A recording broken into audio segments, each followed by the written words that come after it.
بەناوی خدای گەورە و مهرەبان بەڕێزان خۆشحاڵ بووم دووبارە و سێبارە لە بەرنامەی ڕەمەزان و ڕێنمایەتە دروستەکان بە یەکتری شاد ئەبینەوە. من دکتۆر سەنگەر ڕەشید شێخ زەینی پسپۆری نەخۆشەکانی هەرچوو جگەر و نازوور لە نەخۆشخانەی نیشتەرگەری میهرەبانی. خۆشەویستان ئێمە دەبێت سوپاسی خوا بکەین کە وا بەرەو کۆتایی مانگی ڕەمەزانی پیرۆزدا دەچین.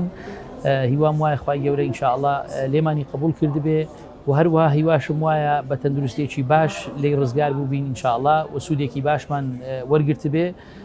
هەروەکو باسم کرد لە بەرنامەکانی ڕابردووش ئێمە لەگەڵ ئەوەی ڕەمەزان بە عیبادەتێکی گەورە دەزانین، بەڵام لە هەمان کاتدا ئەگەر سوودی تەندروستیشی لێ ببینین ئەمە هیچ دژەیەک نابینین لە ڕووی ئاینیشەوە، چونکە پێغەمبەری خوا فەرموویەتی سوم و تەصەحوو واتە بە ڕۆژوو بن تەندروستی بۆ ئێوە هەیە.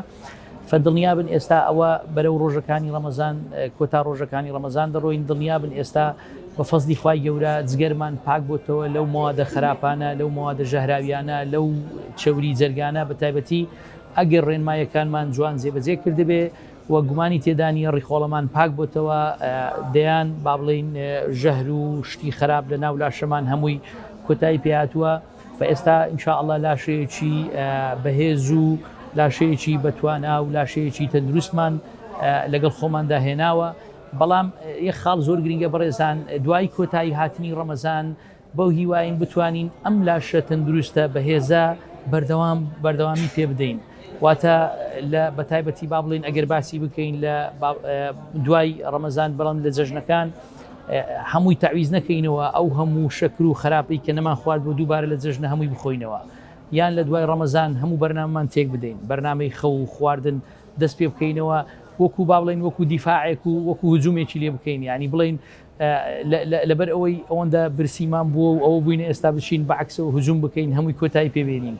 فبەڕێزان تەندروستی بەڕاستی من هەموو جارە گوتومە بە نەخۆشەکان دەڵێم مەسەلەی مردن مەسەلەی تەمەن دیاریە، یعنی تەمەن مەجالی تێدا نییە، یعنی تۆ خوای گەورە کە تەمەنێکی داناوە هەر ئەو تەمەنی، بەڵام گرنگ ئەوەیە ئەو چەند ساڵی کە لە تەمەنتدا دەژێی ئایا کەسێکی تەندروست و بەهێز و بڵین بەخشەر و کەسێکی ڕێنماییکەر و کەسێکی ئەوەی کە توانات هەیە هەموو شتەکان بکەی باشترە، یان کەسێک دائیمەن نەخۆش، دائیمەن هیچ ناتوانی ئامۆژگاری خەڵک بکەی، دائیمەن هێزت نییە کار بکەی، دائیمەن کامیان باشترە.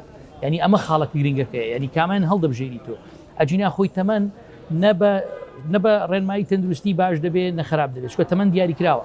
بەڵام گرنگەوەی ئەو چەند ساڵی کە تۆ تەمەنت هەیە تۆ کەسێکی بەرهەمداری، کەسێکی کە لاشت بەهێزە، دەتوانی کار بکەی، دەتوانی سوود بگەێنی، یان کەسێکی دائیمەن نەخۆش و سەرهێش و دائیمەن بەڵای بۆ خەڵک، کامیان هەڵدەبژێری. ئەمە خاڵێکی گرنگە.